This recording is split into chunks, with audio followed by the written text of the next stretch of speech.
Le commandant Mario Gomez est persuadé que cette voiture de la police judiciaire a donné l'alerte aux trafiquants. Pratique courante. Elle était présente sur place quand nous sommes arrivés.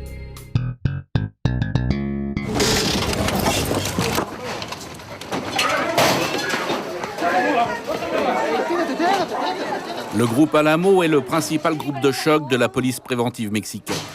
Il a été créé par le gouvernement de Vicente Fox à son arrivée au pouvoir en 2000. Sa mission est de lutter en flagrant délit contre la délinquance organisée et les trafiquants de drogue en particulier. Il intervient aujourd'hui dans l'un des quartiers populaires les plus chauds de la capitale. À combien tu vends la dose? Écoute, on vient de trouver de la cocaïne. Je sais pas de quoi vous parlez. Mais bien sûr que tu vends.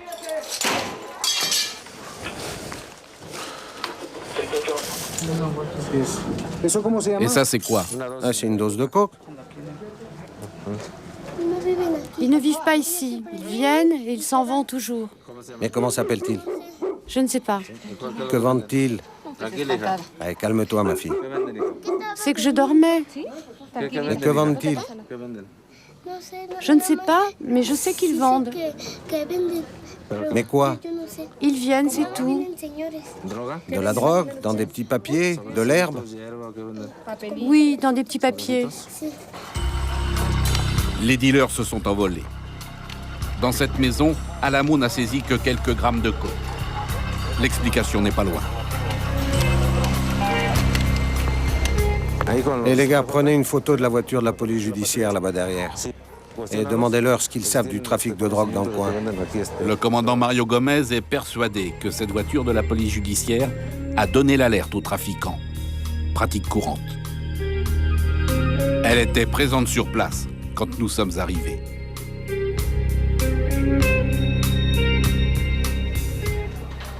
Au 7e étage du ministère de la police de Mexico, district fédéral, l'un des 32 États de la République mexicaine. Nous sommes à la direction des affaires internes, la police des polices, le cœur d'un nouveau dispositif anticorruption. Ici, des policiers interrogent des policiers. 300 agents pour surveiller 85 000 hommes. René Zapata est le commandant second du service. La plupart des enquêtes commencent par un coup de fil anonyme d'un citoyen qui se plaint de la police.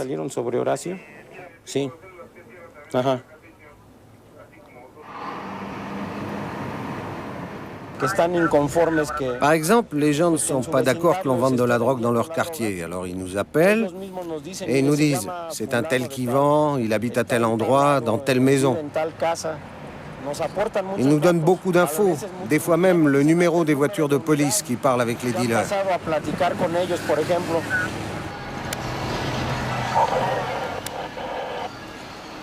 Traditionnel lieu de passage de la cocaïne destinée aux États-Unis, la ville de Mexico est, depuis peu, truffée de points de vente de drogue. Regarde, ici dans ce bâtiment, et dans celui-là, le jaune, à l'intérieur, on vend de la drogue. On sait qu'on vend de la drogue.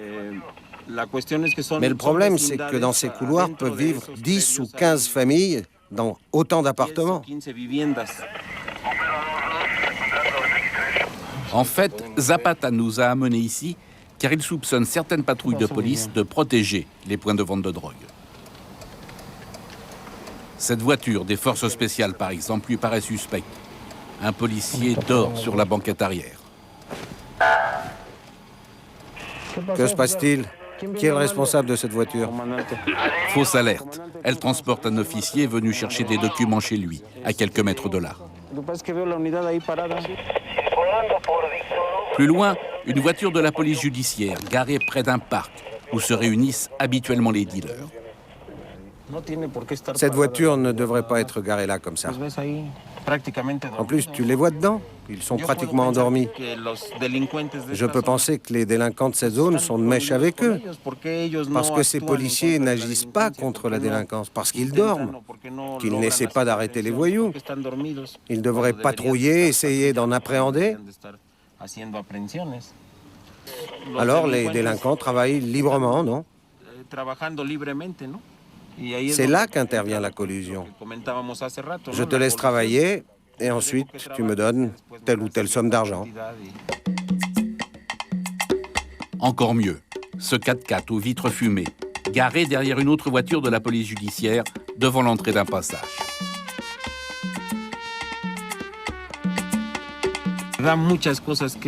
On peut en déduire beaucoup de choses. Il y a des liens entre les policiers et ces gens. Vous avez vu ce gamin aux cheveux teints? Il doit faire partie d'une bande ou vendre pour son compte. Enfin, c'est étrange que les bandes se mobilisent librement dans ce genre de quartier. Elles vont et viennent, ramènent de la drogue, la vendent, et personne ne les arrête. Personne ne les arrête.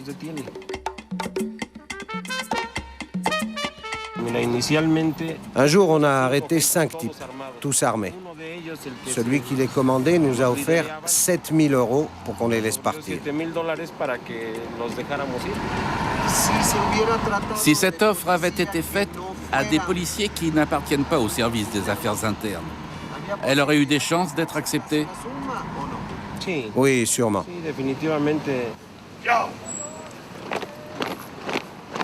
Au contact permanent des bandes et des trafiquants, nombre de policiers ont cédé à la tentation de la drogue. Le chef de la police a décidé de purger l'institution de ces drogués et donner l'ordre de procéder à un test toxicologique sur chacun des 85 000 fonctionnaires qu'il commande. Dans le passé, on avait organisé des examens ponctuels, mais c'est la première fois que l'opération est aussi massive et aussi sérieuse, sous le strict contrôle de l'armée.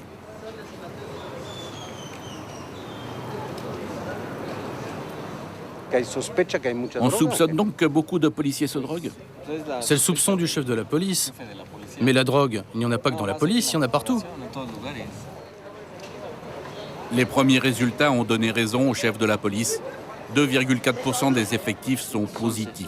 Environ 1700 policiers, 2 fois plus qu'à New York.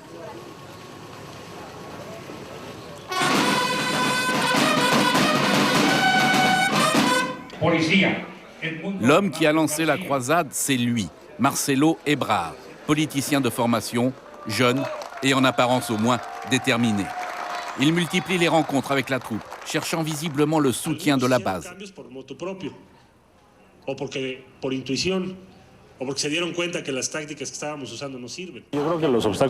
Il y a plusieurs obstacles à surmonter. D'abord, une très vieille culture de corruption que l'on n'a pas pris suffisamment au sérieux. Il existe un groupe très corrompu au sein du système, des juges, des policiers dans toutes les instances. Ils sont relativement protégés et ils s'opposent à mon action. Deuxième grand obstacle, la loi mexicaine fait qu'il est difficile de punir quelqu'un pour extorsion ou corruption, car le citoyen doit porter plainte et il est facile de l'intimider. Troisième obstacle, je dirais que c'est une question de moyens financiers. Nous aurions besoin d'un budget plus important. Les policiers ont besoin de beaucoup de choses, des meilleurs salaires, des logements, et ils n'ont rien. Quand je suis arrivé au ministère, cela faisait 3 ans qu'on ne leur donnait pas d'uniforme.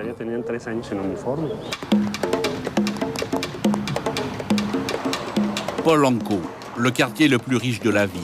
Ses voitures, ses boutiques de luxe. Les pauvres viennent y mendier, les gangs y attaquent les banques et détroussent les clients.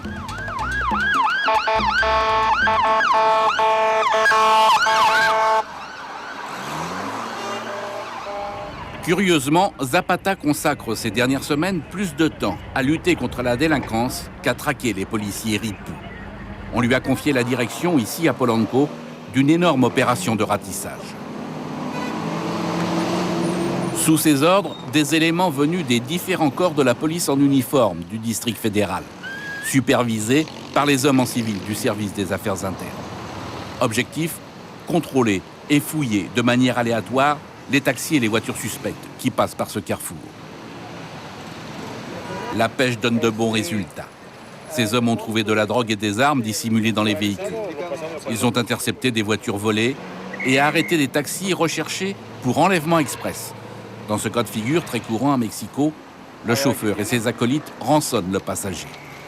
Mais pourquoi donc la police des polices se charge-t-elle de ce travail? Nous supervisons la police pour qu'elle travaille de la meilleure manière et nous profitons de l'expérience des agents des affaires internes pour aider à ce que tout se passe bien, pour faire en sorte, c'est sûr, qu'il n'y ait pas de faille dans le dispositif, grâce à la supervision des affaires internes. Vous seuls, les affaires internes, donnez confiance au chef de la police pour qu'il n'y ait pas de faille? Bon, ça c'est le chef de la police qui doit le dire. Aujourd'hui, Zapata et ses hommes réalisent un joli coup qui en dit long sur la corruption de l'institution. Dans une voiture appartenant à une entreprise de sécurité privée, ils découvrent une radio qui scanne la fréquence de la police. 4 autres véhicules de la compagnie rejoignent le véhicule intercepté. Et Zapata met la main sur d'autres talkie-walkie équipés de la même fréquence. 11 vigiles sont arrêtés, dont un ancien membre de la garde présidentielle. L'affaire est si grave que le chef de Zapata débarque bientôt sur les lieux. Dans leur radio, il y a notre fréquence. Ils écoutent notre fréquence. La fréquence de la police des polices? Oui, celle des affaires internes. Il y a des fuites d'informations, c'est ce que cela veut dire. La semaine dernière, on a cherché plusieurs fois à intercepter des voitures qui participaient à des attaques à main armée. On a agi très vite, mais sans pouvoir les surprendre. Ça veut dire qu'il y avait fuite d'informations. Tandis qu'on transfère les suspects au service du procureur du district fédéral, la question se pose vite des complicités dont disposent les vigiles. Qui a donné et installé la fréquence? Ce pourrait être un policier affecté au service central des transmissions.